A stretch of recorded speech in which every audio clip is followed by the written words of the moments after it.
240 22 382. Halo, perkenalkan nama saya Aureliana Swaseptija dengan NIM 24022000383. Perkenalkan, nama saya Hayunda Tiara Francisca dengan NIM 24022000384. Halo teman-teman, perkenalkan nama saya Monica Bunga dengan NIM 24022000385.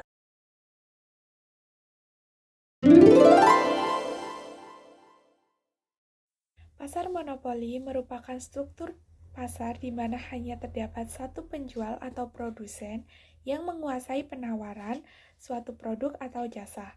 Produk yang ditawarkan biasanya tidak memiliki pengganti yang dekat.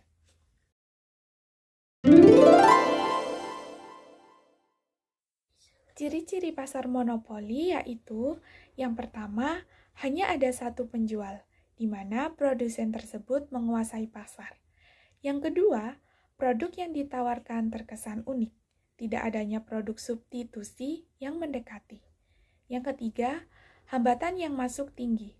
Perusahaan baru sulit masuk ke pasar karena kendala seperti perizinan, modal yang besar, atau kepemilikan sumber daya yang langka. Keempat, penetapan harga.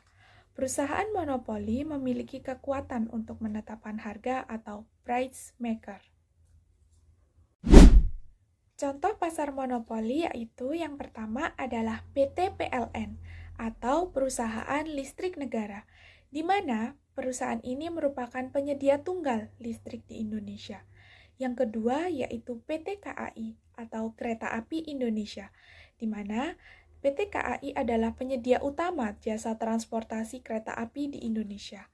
Yang ketiga yaitu PT Pertamina, di mana PT Pertamina merupakan penyedia utama atau penyedia tunggal bahan bakar yang ada di Indonesia.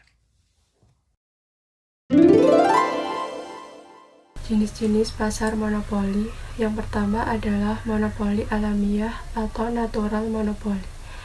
Terjadi ketika satu perusahaan dapat melayani seluruh pasar dengan biaya lebih rendah daripada jika ada beberapa perusahaan.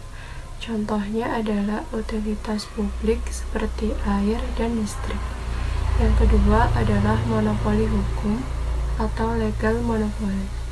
Terjadi karena hukum atau peraturan pemerintah yang melindungi perusahaan tertentu.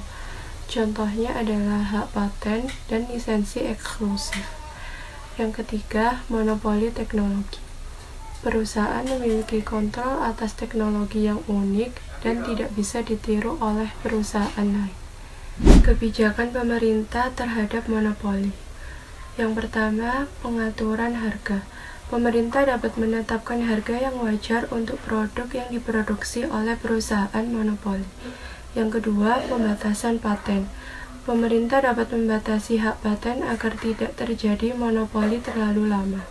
Yang ketiga, pemberian subsidi untuk sektor lain. Untuk menjaga persaingan, pemerintah dapat memberikan subsidi pada perusahaan kecil atau penantang baru di pasar. Keunggulan dan kelemahan pasar monopoli. Keunggulan dari pasar monopoli yaitu yang pertama, efisiensi produksi. Dalam beberapa kasus, monopoli dapat mencapai efisiensi skala besar atau economies of scale. Yang kedua, inovasi. Perusahaan monopoli mungkin memiliki dana lebih untuk melakukan penelitian dan pengembangan produk.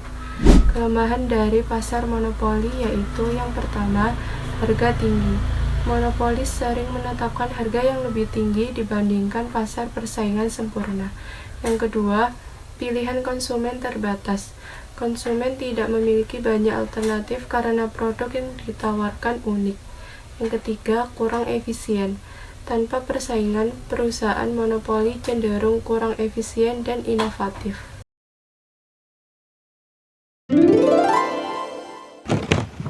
Baik, selanjutnya adalah kurva permintaan pasar monopoli.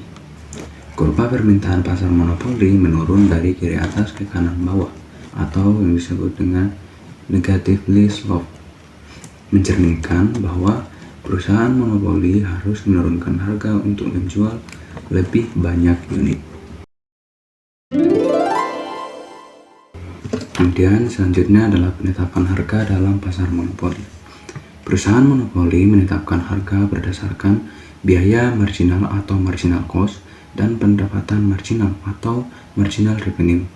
Produksi terjadi di titik di mana marginal revenue sama dengan marginal cost, tetapi harga ditetapkan lebih tinggi dari biaya marginal. Dampak monopoli terhadap konsumen dan perekonomian. Deadweight loss atau kerugian terjadi karena ketidakefisienan ekonomi. Harga yang ditetapkan monopolis lebih tinggi dari biaya marginal, sehingga mengurangi surplus konsumen. Yang kedua, distribusi pendapatan yang tidak merata. Keuntungan besarnya cenderung hanya dinikmati oleh perusahaan monopoli dan pemegang sahamnya. Kesimpulan, monopoli memberikan keuntungan bagi perusahaan tunggal, namun seringkali merugikan konsumen dalam hal harga yang tinggi dan pilihan yang terbatas. Intervensi pemerintah seringkali diperlukan untuk mengatur monopoli dan memastikan keseimbangan antara efisien dan keadilan di pasar.